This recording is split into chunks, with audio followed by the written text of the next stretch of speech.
Vous écoutez Médialogue, Mathieu Chevrier, avec vous. On parle Internet au sens large. Vous êtes l'envoyé spécial de Médialogue sur la toile et dans ce fameux monde virtuel. Alors ce matin, on va parler vie privée, enfin, pour autant qu'il nous en reste un petit peu une sur la toile, s'entend, et ça vous a même un petit peu troublé. Oui, on nous ment, Thierry. Si ça s'arrêtait là, je vous dirais rien de neuf, mais il se trouve qu'on nous surveille. Et là encore, si ça s'arrêtait là, je dirais rien de neuf, mais il se trouve qu'on n'y comprend plus rien, Thierry. Tout a commencé en 2004 au lancement de Gmail, le service de mail en ligne de Google. Voilà, mais vous n'allez pas nous dire quand même qu'avant, il n'y avait absolument aucun souci. Non, il n'y avait pas absolument aucun souci, mais les soucis n'étaient pas les mêmes, voire pas forcément si publics. Donc en 2004, Google lançait son service de mail qui avait fait beaucoup parler de lui car il était gratuit, sponsorisé par de la pub ciblée grâce à des machines qui lisent vos mails pour vous proposer les meilleures pubs possibles. Du côté de Gmail, ça se traduit par la possibilité d'offrir aux annonceurs le meilleur service et pour vous d'avoir Gmail gratuitement avec un gros stockage. Voilà, et on lit quand même nos mails, Mathieu. Alors on les scanne puisqu'il s'agit de machines, pas d'êtres humains, mais je vous l'accorde, l'information est toute manière disponible. En effet, rappelez-vous Thierry, si vous ne payez pas pour quelque chose, vous n'êtes pas le client, mais le produit. On avance, fast forward, de 2004, on passe à la semaine dernière, octobre 2011, Yahoo lançait Visualizing Yahoo, une interface web permettant de voir combien de mails s'échangent où en temps réel sur une carte du monde.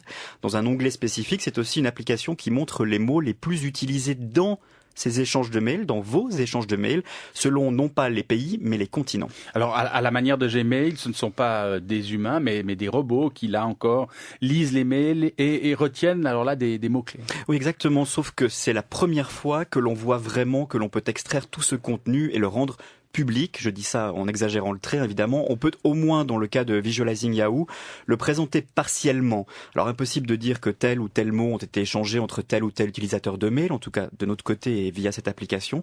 Rien n'est dévoilé, vous imaginez bien, si ce n'est que Yahoo livre 45 000 mails par seconde aujourd'hui à 9h30 et que les mots-clés les plus utilisés sur le continent européen sont musique, livres et DVD. Bon alors n'empêche, même si c'est un robot, c'est quand même un petit peu inquiétant. Ouais, c'est votre droit de vous inquiéter, c'est même bien. Moi, ça m'intéresse. Alors, je creuse et j'apprends que Pierre Landy, responsable juridique de Yahoo Europe, déclare au site de presse en ligne ONI que ce scan, et je cite, permet de bloquer près de 550 milliards de spam atterrissant dans les boîtes mail de nos utilisateurs chaque mois dans le monde, soit aux alentours de 1800 mails par utilisateur. Alors cette pratique de filtrage par scannage n'est d'ailleurs pas inquiétée par la justice européenne.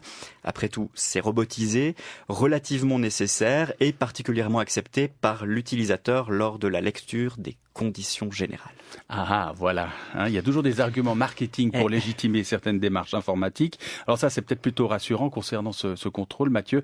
Mais ça nous rappelle toujours qu'il faut vraiment bien lire ces conditions générales, que d'habitude, on ne lit pas. Voilà, sérieusement, vous avez déjà lu des conditions générales sur un site avant de vous inscrire, ou même, dites-moi, vous avez déjà lu autre chose que les 4 premières lignes? Non, vous avez déjà imprimé la chose pour la regarder, pour consultation. Ouais, c'est ça. Eh bien, moi, ça m'a ouvert l'appétit. Alors, fort de cette première interrogation, j'ai lu les pages des conditions générales que j'avais acceptées.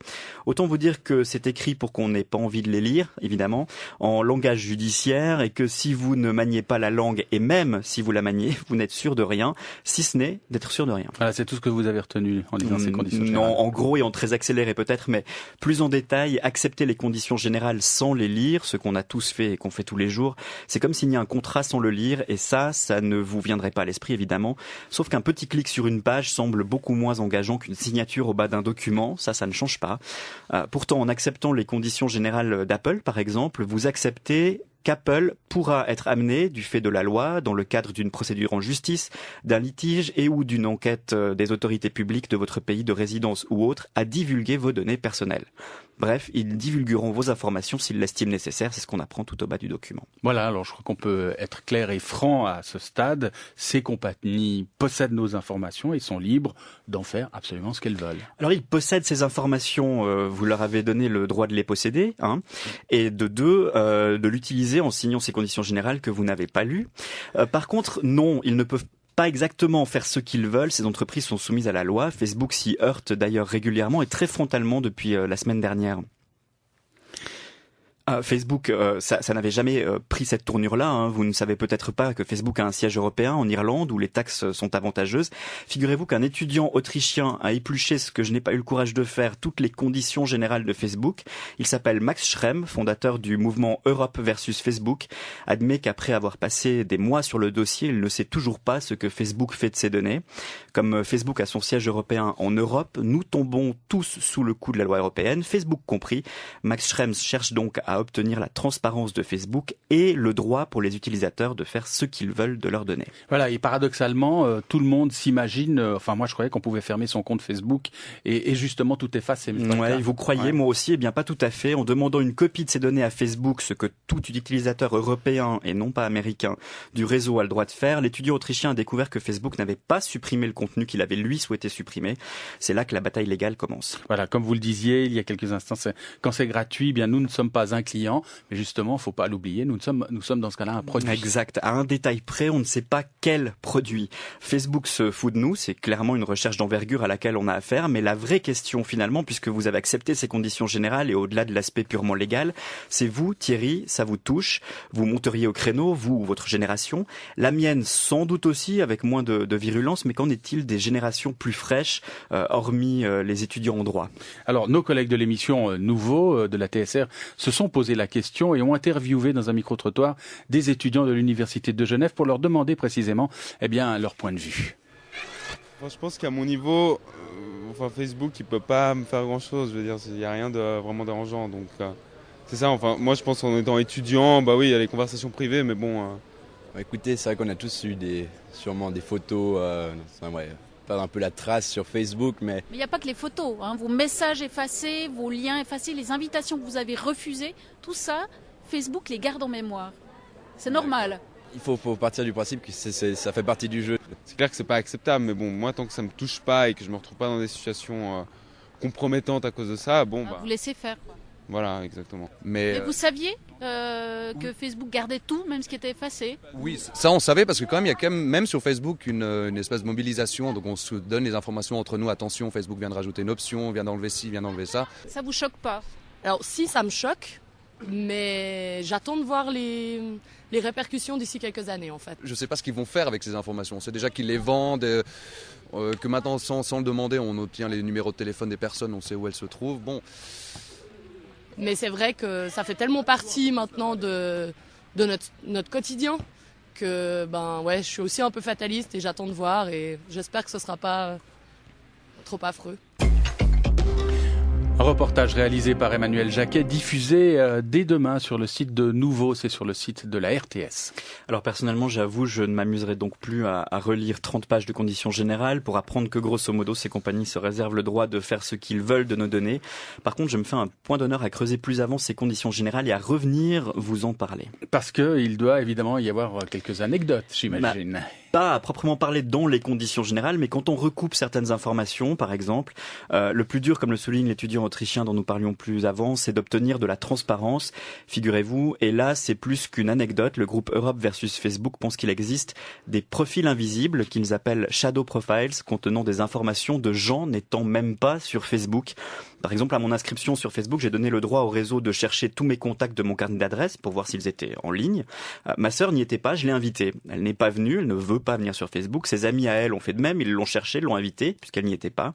Bien, selon les recherches du groupe Europe versus Facebook, il devrait exister un profil de ma sœur qui n'est pas sur Facebook, contenant ses amis potentiels et les adresses mail qui ont été transmises à Facebook pour la rechercher. Voilà, on prépare en quelque sorte le terrain. Oui, c'est un piège. Et des actions légales sont en cours. Je vous invite à aller sur notre site medialogue.sr.ch pour trouver des liens d'information. Et je préciserai quand même que ces pratiques sont particulièrement sombres. J'ai accepté les conditions générales, certes, mais il y a quand même un droit. Gianni Haver, le sociologue que vous êtes, on parlait en début d'émission de l'image de la Suisse, de cette rigueur, ponctualité, etc. Mais évidemment, vous êtes sociologue et ça doit vous interpeller, cette métamorphose, cette nouvelle réalité virtuelle où finalement l'intimité n'existe plus. Je ne sais plus quel spécialiste disait, nous sommes maintenant dans le monde de l'ex-intimité, par opposition à intimité. Oui. Ce qui est particulier, c'est que on pourra toujours entendre le discours. Si ça vous dérange, il suffit de pas aller sur Facebook. D'un côté, on a vu que nous avons quand même un profil fantôme. Voilà, Mathieu vient de faire la démonstration que finalement on est quand même pris dans des pièges. Et puis surtout, non. Je crois que du moment où Facebook c'est le phénomène qu'il est, on ne peut pas ne pas être sur Facebook, ou en tout cas pas sans renoncer à une partie de notre socialisation, de nos réseaux, de notre manière d'exister, d'avoir des contacts avec des amis. Donc, d'une certaine manière, même des personnes qui ne souhaiteraient pas vraiment y aller parce que effectivement ils ne souhaiteraient pas de larguer une série d'informations, ils le font en renonçant à toute une série de entrevues virtuelles, mais qui ont un effet véritablement réel. Donc, l'idée c'est optionnel, ça tient pas. Désormais, ça fait partie de la socialisation moderne, et donc ce n'est plus véritablement optionnel.